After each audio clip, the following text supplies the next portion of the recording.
14 বছরের কিশোরীকে বিয়ে করলেন ৭৭ বছরের বৃদ্ধা।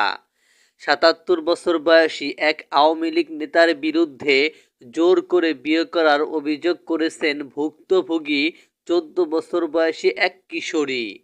বয়স বাড়িয়ে ১৮ করে নকল জন্ম সনদ তৈরির অভিযোগ উঠেছে এই আওয়ামী লীগ নেতার বিরুদ্ধে।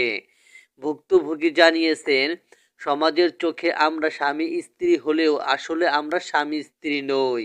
সে আমাকে জোরপূর্বক বিয়ে করেছে।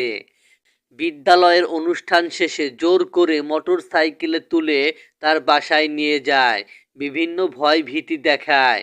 অভিযোগ সূত্রে জানা গেছে, নবম শ্রেণী পড়ুয়া কিশোরীর পরিবার ও আওয়ামী লীগ নেতা আলী একই ইউনিয়নের বাসিন্দা। পরিবারটি দরিদ্র হওয়ায় ওই বাড়িতে বিভিন্ন সহযোগিতা করার সুযোগে যাওয়া আসা করতেন আওয়ামী লীগ নেতা। পরে বিভিন্ন প্রলোভন দেখিয়ে তাদের সঙ্গে গভীর সম্পর্ক গড়ে তোলেন।